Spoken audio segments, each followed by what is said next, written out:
ಅಬ್ ಕಿ ಬಾರ್ 400 ಪಾರ್ ಅಂತ ಮೋದಿ ತಮ್ಮ ಮೂರನೇ ಅವಧಿಗೆ ಪ್ರಧಾನಿ ಹುದ್ದೆಗೇರೋದಕ್ಕೆ ಭರ್ಜರಿ ತಯಾರಿ ನಡೆಸಿದ್ದಾರೆ.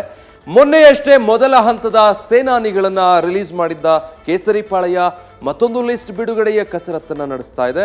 ಈ ನಡುವೆ ಮೋದಿ ಹೇಳ್ತಾ ಇರುವಂತೆ ಎನ್ಡಿಎ ರಾಜಾರೋಷವಾಗಿ ಚತುಷ್ಪಥ ಹೆದ್ದಾರಿಯಲ್ಲಿ ಚಲಿಸುವ ಸುಳಿವನ್ನ ಸಮೀಕ್ಷೆಯೊಂದು ಕೊಟ್ಟಿದೆ.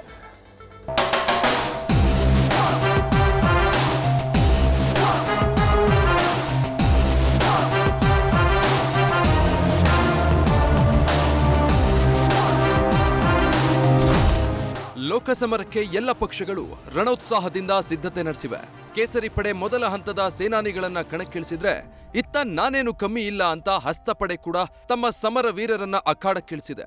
ಇನ್ನೇನು ಅಂತಿಮ ಹಣಾಹಣಿ ಮುಹೂರ್ತ ಘೋಷಣೆಯಾಗುತ್ತೆ ಅಂತ ಸರ್ವ ಪಕ್ಷಗಳು ಕಾಯ್ತಿರ್ಬೇಕಾದ್ರೆ ಸರ್ವೆಯೊಂದು ಹೊರಬಿದ್ದಿದೆ.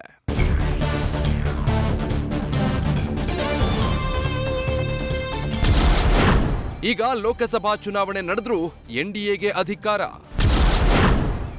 ಎನ್ಡಿಎ 358ರಿಂದ 398 ಸ್ಥಾನ, ಇಂಡಿಯಾ ಮೈತ್ರಿಕೂಟ 110ರಿಂದ 130 ಸ್ಥಾನ.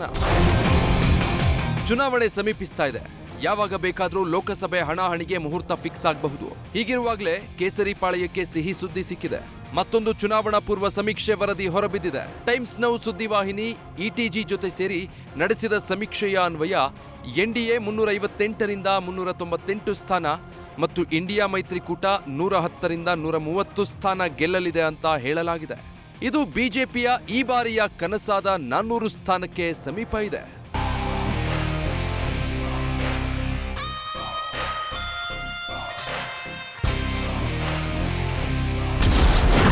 ಚುನಾವಣೆ ಘೋಷಣೆಗೂ ಮುನ್ನ ಮತ್ತೊಂದು ಸರ್ವೆ ನಡೆದಿದೆ. ಟೈಮ್ಸ್ ನೌ ಇಟಿಜಿ ಸಮೀಕ್ಷೆಯಲ್ಲಿ ಪ್ರಧಾನಿ ಮೋದಿಗೆ ಮತ್ತೆ ಬಹುಮತ ಸಿಕ್ಕಿದೆ. ಈ ಮೂಲಕ ಮೂರನೇ ಬಾರಿಯೂ ಮೋದಿ ಅಧಿಕಾರದ ಗದ್ದುಗೆ ಹಿಡಿಯಲಿದ್ದಾರೆ ಅಂತ ಸಮೀಕ್ಷೆ ಭವಿಷ್ಯ ನುಡಿದಿದೆ.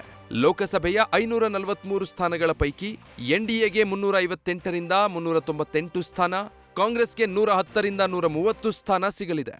ಇನ್ನು ರಾಜ್ಯದ 28 ಸ್ಥಾನಗಳ ಪೈಕಿ ಎನ್ಡಿಎಗೆ 22ರಿಂದ 24, ಕಾಂಗ್ರೆಸ್ಗೆ 4ರಿಂದ 6 ಕ್ಷೇತ್ರ ಗೆಲ್ಲಲಿದೆ ಅಂತ ಟೈಮ್ಸ್ ನೌ ಇಟಿಜಿ ಸಮೀಕ್ಷೆ ಹೇಳಿದೆ.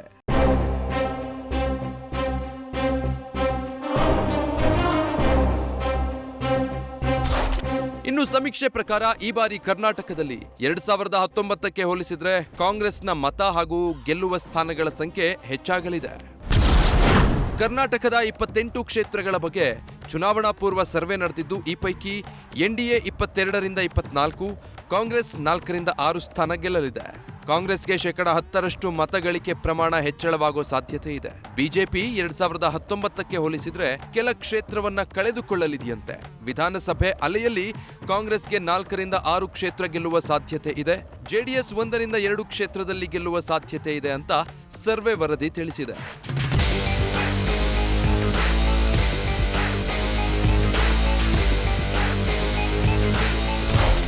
ಒಟ್ಟಾರೆ ಕಳೆದ ಬಾರಿಗಿಂತ ಈ ಬಾರಿ ಬಿಜೆಪಿ ಸ್ಥಾನ ಕುಸಿದಿರಬಹುದು ಅಂತ ಹೇಳಲಾಗಿದೆ. ಆದರೂ ಬಿಜೆಪಿ ಭರ್ಜರಿಯಾಗಿ ಮೇಲುಗೈ ಸಾಧಿಸಲಿದೆ ಅಂತ ಅಂದಾಜಿಸಲಾಗಿದೆ. ಈಗ ದೇಶದಲ್ಲಿ ಲೋಕಸಭಾ ಚುನಾವಣೆ ನಡೆದ್ರೂ ಬಿಜೆಪಿ ನೇತೃತ್ವದ ಎನ್ಡಿಎಗೆ 358ರಿಂದ 398 ಸ್ಥಾನ ಸಿಗಲಿದೆ ಅಂತ ಟೈಮ್ಸ್ ನೌ ನಡೆಸಿದ ಸಮೀಕ್ಷೆ ತಿಳಿಸಿದೆ. ಈ ಮೂಲಕ ಬಿಜೆಪಿಯ ಬಾಯಿಗೆ ಲಡ್ಡು ಬಂದು ಬಿದ್ದಂತಾಗಿದೆ. News first bureau. News first ನಿರ್ಭೀತಿಯಿಂದ ನಿಮ್ಮ ಪರವಾಗಿ.